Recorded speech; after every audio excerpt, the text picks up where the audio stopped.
Hello and welcome to Written Words, and today's lesson is from our series called The Translated Word, in which we look at writing that is in English but which began its life in a different language. So we're going to begin the series by looking at a novel which is very popular all around the world. It is Anna Karenina by Leo Tolstoy. Anna Karenina is a sweeping, epic tragedy. It's about love and adultery and many other things. And we also mentioned it in our lesson on trains in literature because trains feature quite a lot in the story. And it was originally written in Russian. But it's subsequently been translated into many different languages. And it has been translated into English lots of times by various different translators from various backgrounds at various times with varying ideas on translation theory and how translation should be approached. If we read a book in its original language, although there may be different editions with different covers, different illustrations, different fonts, the text itself is always the same.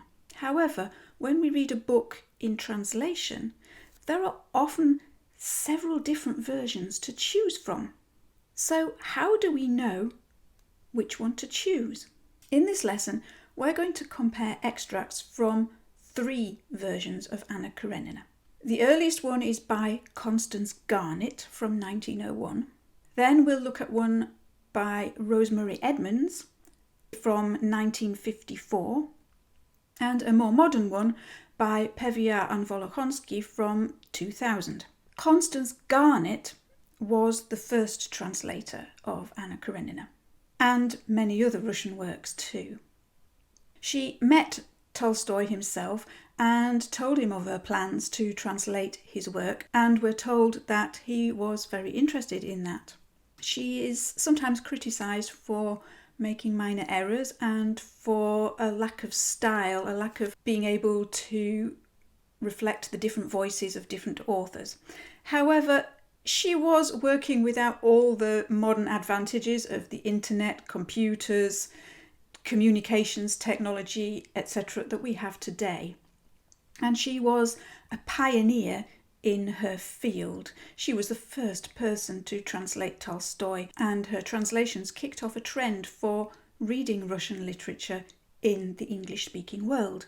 Rosemary Edmonds was commissioned by Penguin Books shortly after the Second World War in a campaign to make foreign literature more widely available. And Pevear and Volokhonsky are a husband and wife team. Richard Pevear is American and Larissa Volokhonsky is originally from Russia. And the two work on their translations together, combining their different linguistic backgrounds. I've chosen 2 extracts to look at in this lesson. The first one is a descriptive passage, and the second with some dialogue. The scene that the first extract is taken from is when Vronsky sees Anna for the first time. The Constance Garnett version looks like this.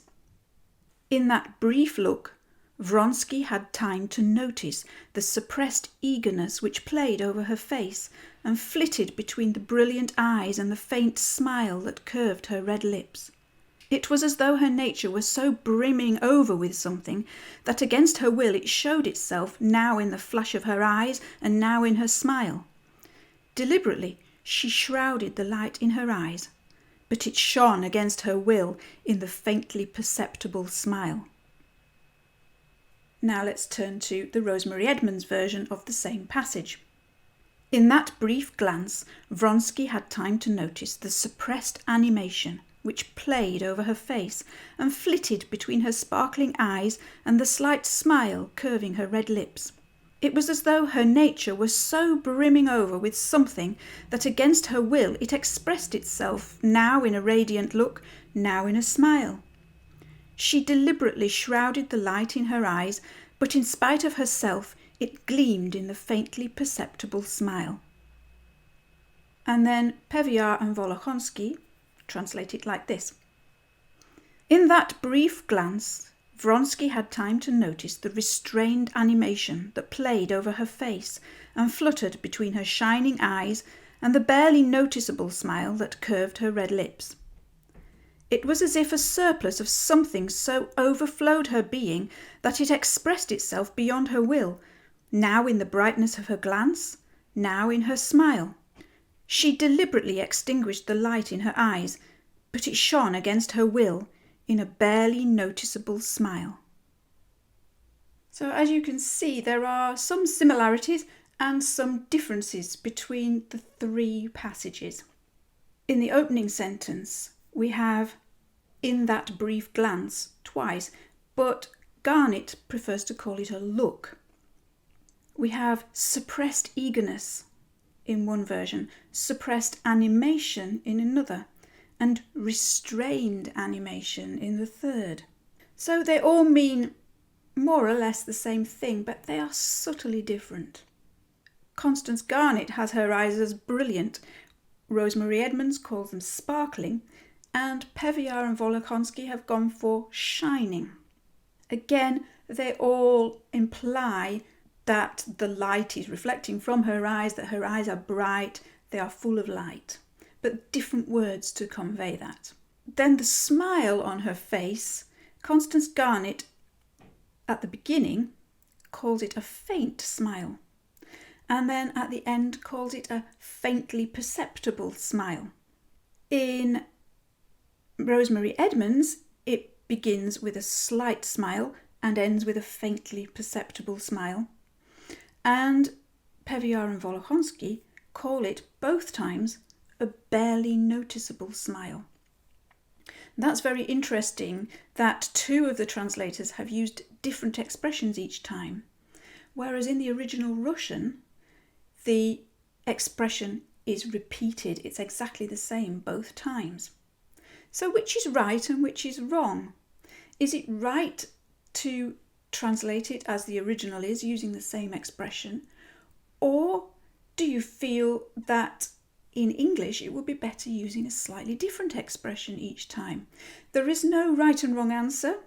It's entirely up to the opinion of the translator. Towards the end of the extract, she shrouded the light in her eyes, according to Constance Garnett. She also shrouded the light deliberately, if you look at Rosemary Edmonds' version, and Pevear and Volokhonsky have got she deliberately extinguished the light, which again is subtly different. To shroud the light means to cover it with something, but extinguished is something subtly different. It's to actually turn the light off. If it were a candle flame, you would blow it out rather than just covering it to dim it. So again, it's a matter of opinion. Shrouded is slightly softer than the more harsh extinguished. So now let's take an example of the dialogue in the three versions. In this scene, Anna is very ill, and her husband and her lover are both at her bedside, and she is trying to reconcile the two. Constance Garnett's version goes like this. Give him your hand. Forgive him. Alexei Alexandrovich gave him his hand, not attempting to restrain the tears that streamed from his eyes. Thank God, she said. Now everything is ready. Only to stretch my legs a little. There, that's capital. How badly these flowers are done. Not a bit like a violet, she said, pointing to the hangings. My God, when will it end? Give me some morphine. Doctor, give me some morphine. Oh, my God. And she tossed about on the bed. Then, in the Rosemary Edmonds version, give him your hand. Forgive him. Karenin held out his hand, not attempting to restrain the tears that streamed down his cheeks. Thank God, she cried. Now everything is ready. I will just stretch my legs a little. There, that's nice. How badly these flowers are drawn. Not a bit like violets, she said, pointing to the hangings. Oh God, when will it end? Give me some morphia. Doctor, give me some morphia. Oh God. And she began tossing about in the bed. And thirdly, the Pevear and Volokhonsky version. Give him your hand. Forgive him. Alexei Alexandrovich gave him his hand, not holding back the tears that poured from his eyes. Thank God, she said. Now everything is ready. Just let me stretch my legs a little. There, that's wonderful. How tastelessly these flowers are done. Quite unlike violets, she said, pointing to the wallpaper. My God, when will it end? Give me some morphine. Doctor, give me morphine. Oh, my God. And she began thrashing about in her bed. So again, we have many similarities, but also quite a lot of differences. One very interesting difference here is the use of names. In the Garnett and the Pevear and Volokhonsky version, we are told about Alexei Alexandrovich. The spelling of Alexei Alexandrovich is slightly different in the two, as there are different ways of transliterating Russian letters into English. And the two translators have used different versions of that. But Rosemary Edmonds calls him Karenin. This is Anna's husband, and she has done so to make it easier for the reader to understand who is being referred to. One of the criticisms which many English-speaking readers have of Russian literature is the problem with names. They can be very confusing to an English-speaking reader because Russians have 3 names. They have a first name, a last name, and a patronymic in the middle, but they also have a selection of diminutive names, nicknames that they use for people. And the same person can be called by a selection of different names depending on the context and who is speaking to them, which can be very confusing if you're not used to it. So Rosemary Edmonds has decided to make the matter easier by just calling him Karenin. And you will also notice that the title of the book, this is the Pevear and Volokhonsky version, which is Anna Karenina. But if we compare that to the Rosemary Edmonds version, Anna Karenin, because in Russian, female names usually end in A. So Anna is called Karenina, but her husband is called Karenin. So again, Rosemary Edmonds has decided to remove that complication by calling her Anna Karenin. In the Garnett version and the Pevear and Volokhonsky version, Karenin's tears are coming from his eyes. They're streaming from his eyes in Garnett's version and they're pouring from his eyes in Pevear and Volokhonsky. But in the Rosemary Edmonds version, they are streaming down his cheeks. She's not talking about where they came from, she's talking about where they're going to, which is an interesting comparison. Garnett and Edmonds both say that the flowers are badly done or drawn, whereas Pevear and Volokhonsky add a slightly different take on it, calling them tasteless. Rosemary Edmonds refers to morphia rather than the morphine of the other two. Morphia is not a term I'm familiar with for the pain-killing drug. In the final sentence, she tosses about on the bed in Constance Garnett. She began tossing about in the bed in Rosemary Edmonds, and she began thrashing about in her bed in the Pevear and Volokhonsky. So again, they've gone for a slightly stronger expression. So which of the 3 versions is your favourite? Which did you like the most? Or did you like different elements from each one? Try combining your favourite elements of all 3 to produce your own ideal version. And now for our language focus, let's have another look at names. As I've already mentioned, one common complaint by English-speaking readers when reading Russian novels is that Russian names are very complicated. And in this book, Anna's brother, for example, is referred to as Oblonsky, or Stepan Arkadyevich, or Stiva. And his wife is known as Daria Alexandrovna, or Dolly, or Dasha, Dashenka, or Dolinka, depending on the context. Many English translations will include a character list that you can refer to help you understand who is who as you're reading. However, this confusion isn't confined to Russian novels. If you take, for example, Thackeray's Vanity Fair, the main character is called Becky. Becky Sharp. She's also referred to as Rebecca and Miss Sharp, whereas her friend is Amelia, but is also called Emmy or Miss Sedley. Then marriage confuses names even more for female characters, as do many nicknames that are added to the mix. So each version of a name adds to the tone of writing. For example, nicknames are used in a familiar context with friends or enemies, while a more formal context would require the use of some kind of title or form of address, such as Mr., Mrs., Doctor, Father, and so on. So when you're writing, always bear the reader in mind.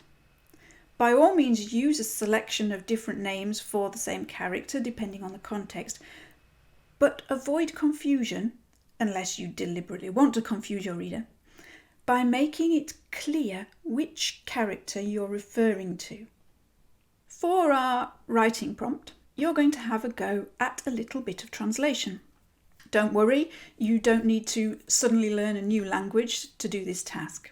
I'm going to give you a very basic, bald, literal translation of 2 lines of verse from Anna Karenina. Take a look at the lines and then have a go at putting them into a more poetic style. Perhaps try to make them rhyme. Have a look at the syllables and the rhythm of the words and try and make them a little bit more poetic and a little bit more stylish, so that they come across as poetry in English rather than just a plain translation. So here is the verse.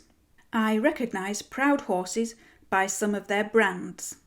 Brands being the marks that owners put on horses so that they can recognise their own. Young men in love I recognise by their eyes. So it's not very exciting. It's not very poetic. See what you can do. Use your imagination to rearrange those words, perhaps replace them with others that mean similar things, and try to make it sound like a beautiful piece of poetry. If you would like to see what our 3 translators did with this piece of verse, then I will show you a slide in a moment. If you would not like to see until you've finished your attempt, then pause the video now or look away.